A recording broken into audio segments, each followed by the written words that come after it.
What is Ethereum? What on earth is Ethereum? I keep hearing about it all the time. I've seen it's the second largest cryptocurrency around. Is it as revolutionary as Bitcoin? Can it actually change the world as we know it? Before we get into Ethereum, we need to do a quick recap about Bitcoin since it's the basis on which Ethereum was born. By now you probably know that Bitcoin is a form of decentralized money. Decentralization of info was the internet, in contrast to TV and newspapers. The decentralization of money was Bitcoin, in contrast to fiat currency. If not, then you might consider revisiting our original video on what is Bitcoin. Well, now that we know that money can be decentralized, what other functions of society that are centralized today would be better served in a decentralized system? What about voting? Voting requires a central authority to count and validate votes. Real estate transfer records currently use centralized property registration authorities. Social networks like Facebook are based on centralized servers that control all of the data we upload to them. Now, decentralization of other things like apps is being done on the Ethereum network. Ethereum. Decentralization of things. Ethereum was first proposed in late 2013 and then brought to life in 2014 by Vitalik Buterin, who at the time was the co-founder of Bitcoin magazine. Ethereum is the do-it-yourself platform for decentralized programs, also known as dApp, or decentralized application. If you want to create a decentralized program that no single person controls, not even you even though you wrote it, all you have to do is learn the Ethereum programming language called Solidity and begin coding. The Ethereum platform has thousands of independent computers running it, meaning it's fully decentralized. Once a program is deployed to the Ethereum network, these computers, also known as nodes, will make sure it executes as written. Ethereum is the infrastructure for running apps worldwide. It's not a currency, it's a platform.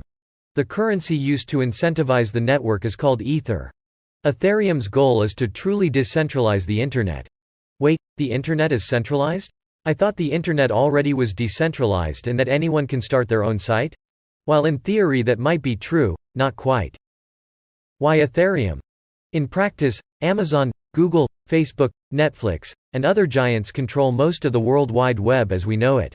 YouTube, Twitter, and Instagram accounts can be banned by them anytime.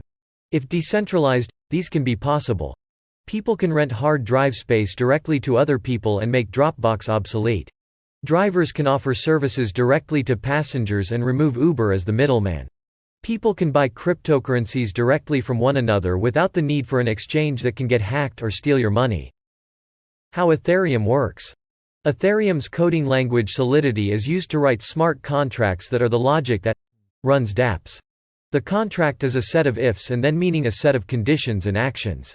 Ethereum developers write the conditions for their program or dApp and then the Ethereum network executes it. For example, if I have a smart contract that is used for paying rent, the landlord doesn't need to actively collect the money. The contract itself knows if the money has been sent.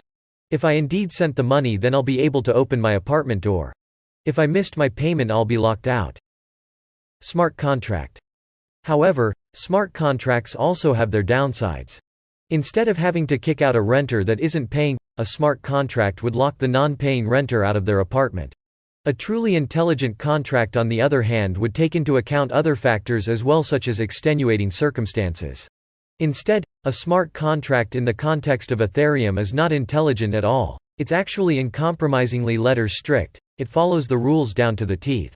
Once a smart contract is deployed on the Ethereum network, it cannot be edited or corrected even by its original author. It's immutable. The only way to change this contract would be to convince the entire Ethereum network that a change should be made, and that is virtually impossible.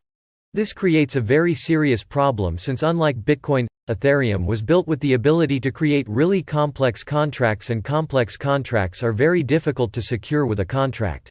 The more complicated it is, the harder it is to enforce, as more room is left for interpretations. Code as law. Ethereum launched with the idea that code is a law that is a contract. Ethereum is the ultimate authority and nobody could overrule the contract. The DAO raised $150 million in Ethereum currency Ether when Ether was trading at around $20. While this all sounded very good, the code wasn't secured very well and resulted in someone figuring out a way to drain the DAO out of money. What happened next is that the Ethereum community decided that the code no longer is the law and changed the Ethereum rules in order to revert all the money that went into the DAO. Ethereum fork. Ethereum Classic. The small minority that didn't agree with this move stuck to the original Ethereum blockchain before its protocol was altered. And that's how Ethereum Classic was born, which is actually the original Ethereum. Ether coin. The last thing I want to talk about is Ethereum as a currency. When people talk about the price of Ethereum, they actually are referring to Ether, the currency that incentivizes people to run the Ethereum protocol on their computers. This is very similar to the way Bitcoin miners get paid for maintaining the Bitcoin blockchain. In order to deploy a smart contract to the Ethereum platform, its author must pay to do so. That payment is made in the form of Ether. Ether was first distributed in Ethereum's original initial coin offering back in 2014. Back then it cost around 40 cents to buy 1 Ether. Today 1 Ether is valued at around $2,500 since the use of the Ethereum network has grown immensely due to the ICO hype that started in 2017. Hopefully, by now you have a better understanding of what Ethereum is. A network of computers working together to replace the centralized model of programs and companies which run the Internet today.